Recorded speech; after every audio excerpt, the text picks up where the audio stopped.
Order! Order! You are an incorrigible delinquent at times. Behave yourself, man!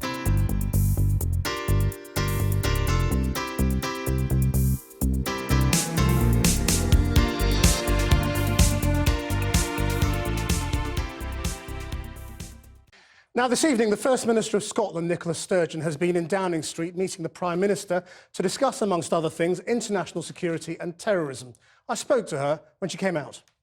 You got a big cheer at your conference for pointing out some people describe him as pig-headed in these talks. You didn't find him like that today? Look, we have our differences of opinion, and we're politicians from different parties. We come at things from very different perspectives sometimes, but the purpose of these meetings is to try to make progress on difficult issues, or where we can, to find common ground. And on some issues like security, party politics frankly is not important. What is important is that he is Prime Minister with principal responsibility for security and intelligence, but me as First Minister with responsibility of making sure that our police and other agencies are prepared and keeping people safe and ready to respond to anything they need to respond. What we have to do is work together.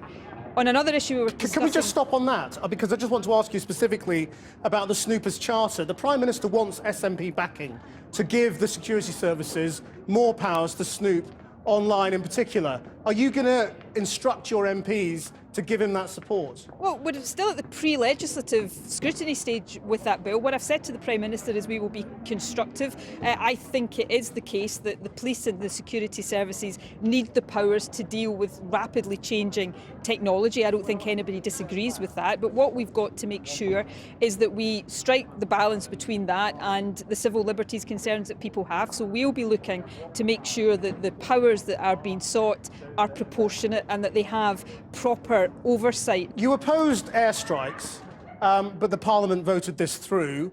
Do you think Britain is any more of a target now than it was before that vote?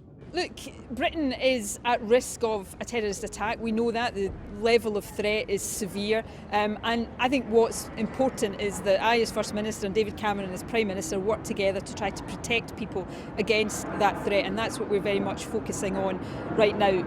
I was not in favour of airstrikes. I said I would listen to David Cameron's argument. I did that.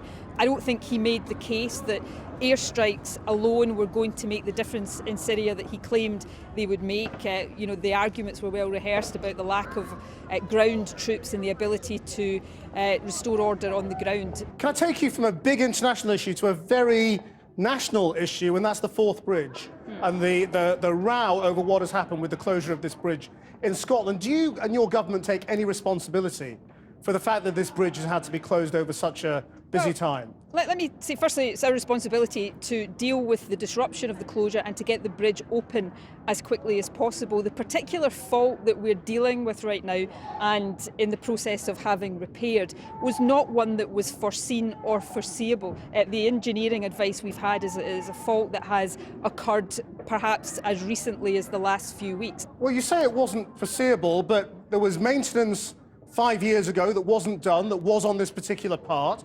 Earlier on in the year, very heavy loads were stopped from going on the bridge because of concerns. Now, it may not be exactly this specific thing, but the thing that would clear up the confusion over whether or not this could have been prevented would be a full inquiry. Will you back that, and will you publish all the government's communications about that bridge? There is nothing to hide on this, so I'd be very happy to cooperate with an inquiry. There's a committee of the Scottish Parliament that will meet later this week to decide whether it wants to undertake an inquiry. I have no issue with that at all. We'll be more than happy to cooperate fully. Our focus right now, though, and the focus of the engineers who are working on it, should be allowed to be getting the bridge open as quickly as possible.